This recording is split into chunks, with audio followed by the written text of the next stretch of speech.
Hey everyone, welcome back to the channel. In today's video, I'm going to show you how to upload high quality reels on Instagram.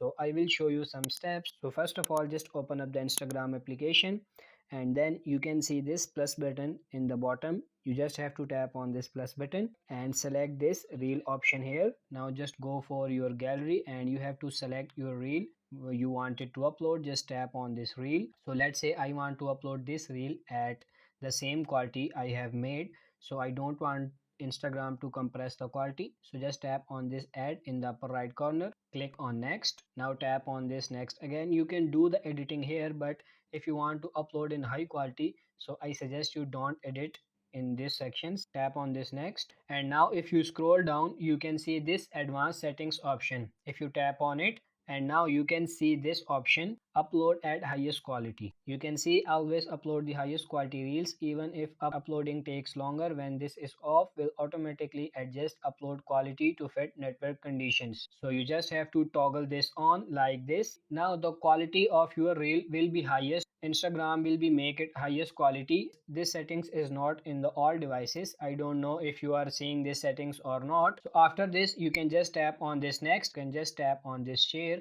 and your Instagram reel will be uploaded in high quality. So that's it for this video. I hope this video was helpful. If it is, like it and subscribe to the channel. Thank you.